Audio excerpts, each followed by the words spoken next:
Welcome to the Loyal Opposition Podcast. I'm Bernie Flowers, one of Uncle Sam's wayward children. I believe that our country's best days are still in front of us, but if those best days are still to come, we need to change the direction of the country right now, before it's too late. I intend to talk about important topics every week in hopes of helping to improve our country and our way of life. Please like, share, and subscribe. Let's get started. Dear friends, this is episode 45. Our guest is my friend, Mr. Chris Anderson.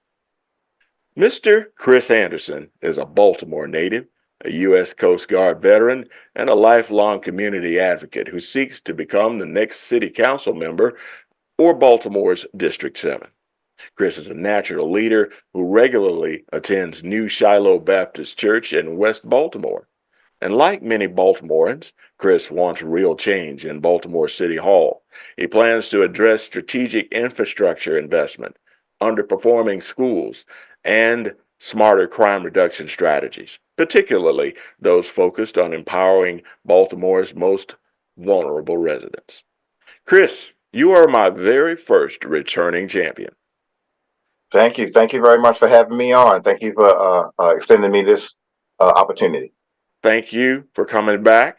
And you are just awesome. And we got tons of things to talk about that the people are going to want to hear. So, first of all, tell us about the RNC Black Republican Trailblazers event that we attended together recently.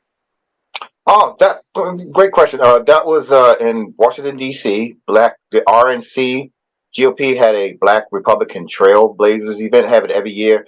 They had it at the historical Howard Theater this year, which was a very, very, very good blessing for me for Black History Month, for us, African American conservatives be acknowledged and recognized for our efforts helping the GOP and the RNC with grassroots efforts of bringing in extra voters, which I call it extra voters. Some people always think that we're a separatist group as Black Republicans. Nothing can be further from the truth. We are Republicans. We are trailblazer Republicans. We are Republicans that have made history inside of the RNC, and I think the Trailblazer event is an absolute magnificent event, and I continue to go to it, and it should acknowledge our efforts. Was glad to see you there. Was glad to see Nicole Bennett there. So many, Maryland Trailblazers that was there. Taria White was there. Tamu Davenport we saw, and your lovely wife as well. And I appreciate all the posts that everybody put up and to bring acknowledgement to the Republican Trailblazers event, and I can't wait to attend it again. With you, of course. I can't wait to attend it again. Of course. Well, that's pretty cool. I had a good time hanging out with you, and I was just, like you, very surprised to see so many people from Maryland. We represented, and I was proud to be there. And it was also the day before my wedding anniversary, so it was kind of cool for my wife to see all these Black Republicans there. So it was just an outstanding event. So I got another question for you. You ready? Go ahead. Ready. We're going to CPAC. Tell us about CPAC and what you expect from it. Well, man, I went to CPAC. This will be my third CPAC, my third one. I cannot express in words how great this CPAC is. I mean, to see so many Republicans, period, from around the nation, and bumping into you last time, gonna see you again. What I expect out of it this time, though, of course, President Trump. I'm waiting for President Trump to go out and make his pitch to the world. I've seen them the last time, and it was magnificent. And this time, I'm waiting, to hear from him with all this mumble jumble liberal bull crap that they are throwing on his plate while he's running for president. I want to know exactly how he's handling it, what he's going to do about it, and what his plans are to be our next president of the United States, which I'm looking forward to. I'm also looking forward to hearing from the new Venezuela. You heard about the new libertarian Venezuelan president, Bernie, that won? Oh, yeah.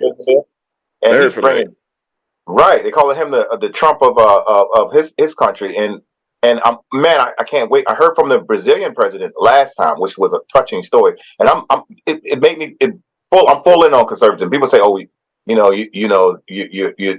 call us traitors in our community. Nothing can be further from the truth. These guys we're hearing from are actual heroes. So I want to hear from this a new president that's libertarian, that's bringing conservative values to his country, and people are eating it up. And I'm like, we are the solution.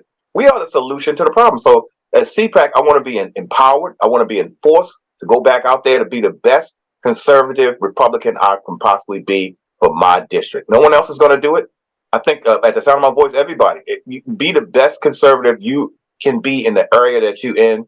Bloom where you're at. No one else is going to do it. You're going to have to do it. And we're going to have to show people positive, conservative solutions that work and that will fix their community. And I'm looking forward to learning more about that at CPAC.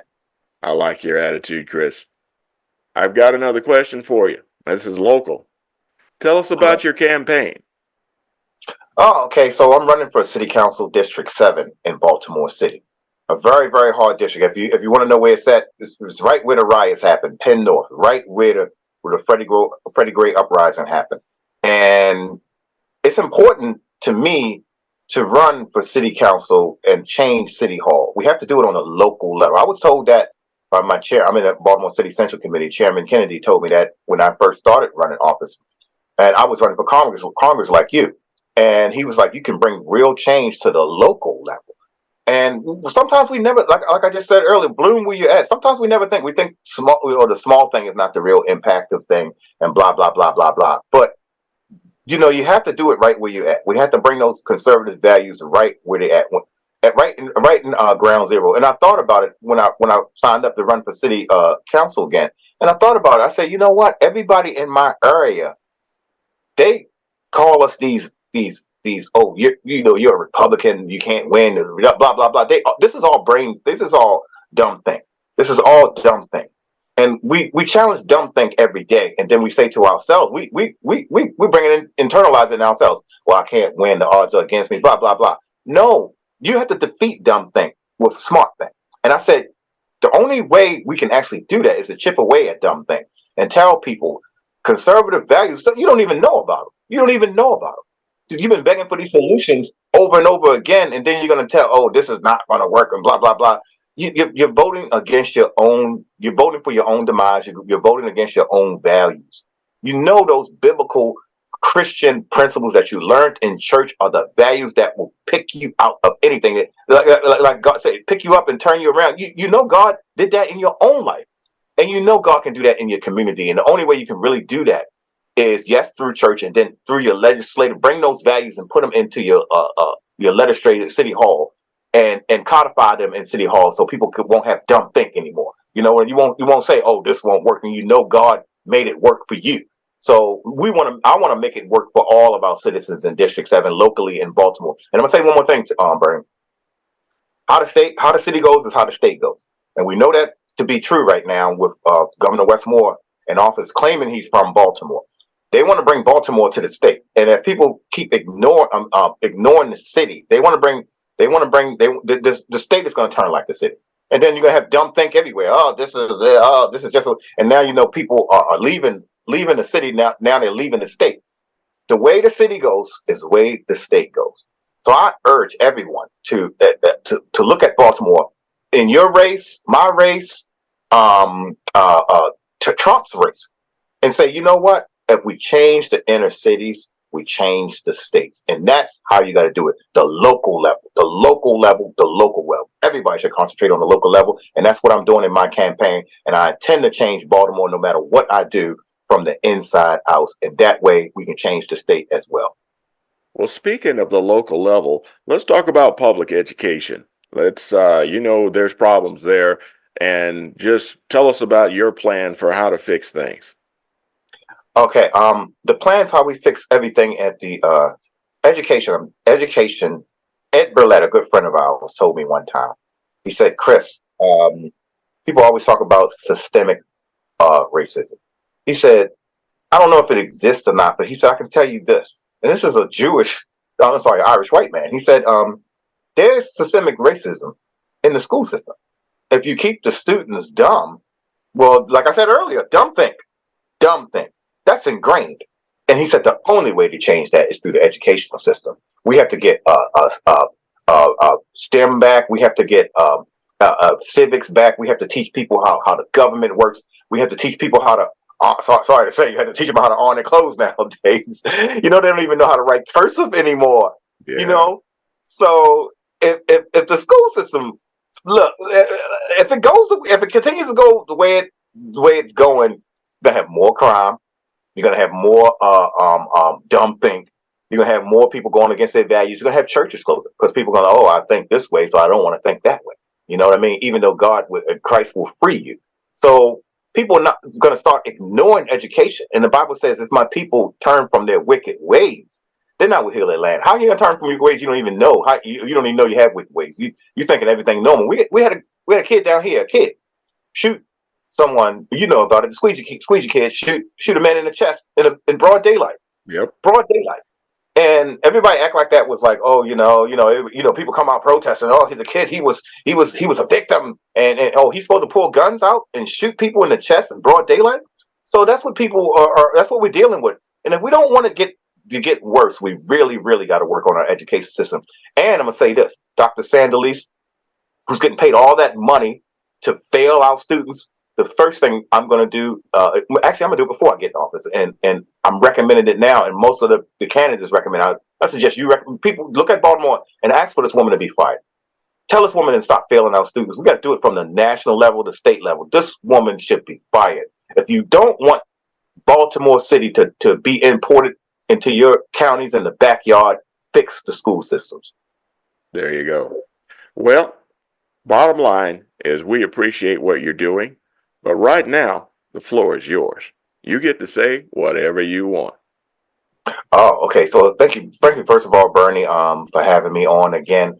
It's an honor and a privilege to be your returning champion. There you go. I got the belt. I reign supreme. You got the belt. Yeah. It's important what you're doing, sir. It's important what I'm doing. As conservatives, as urban conservatives, we have to dig deep. We have to dig deeper than what most politicians, career politicians, have been digging. We're not in this to glorify ourselves or put our name up to do this or do that or get millions of dollars and all this old stuff. That's another thing. So many people, when they look at us as conservatives running on the grassroots level that we are, they want to call us opportunists. They want to call us this and that. No, we want change.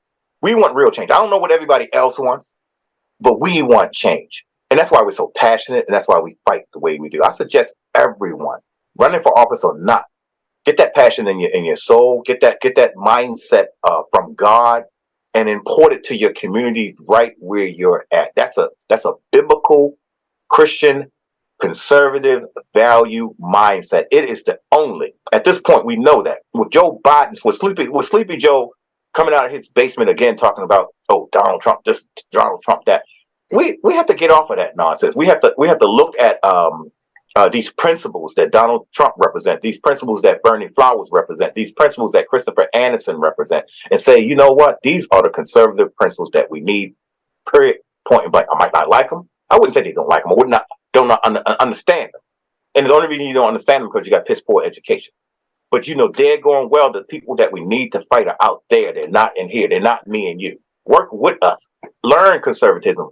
Google. We're the information age. Learn everything you can about conservatism. Learn everything that you can about changing your community. Learn everything about you can about doing something different in the people's lives, in your life, and in your family's life, and the people around you. And you can make a complete difference in the world just by blooming where you are. So I thank you for this opportunity of having me on with this interview. I appreciate you, Bernie, and everything that you're doing as far as Congress. You know you got my support, Bernie, by the way. You know I that, right? know that. I know that Yeah. from day one. Congress is a big thing. And being in Congress, you can trickle those. I can call you up and say, hey, Bernie, I need this in Baltimore. Like what's her name? Marilyn Mosby said she didn't want Trump, and look, I don't care who bring the resources to Baltimore. I don't care who. If we got to put boots on the ground to stop the crime, Bernie, I'm going to give you a phone call. You hear me, sir? I Bernie, expect it.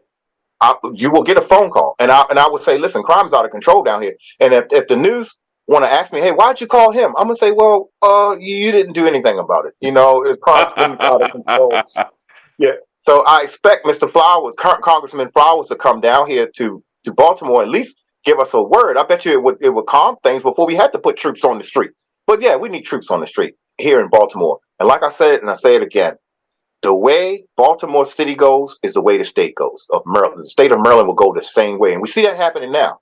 And with immigration the way it out of control and the open border, we're gonna be looking at chaos all over. I mean, I hate to predict this, Bernie, but you see it as well as I see it. If we don't do something now, us as people, we the people, we in for some troubling times headed towards the future.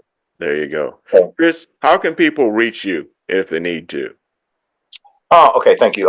You can email me at 2020 chrisanderson@gmail.com.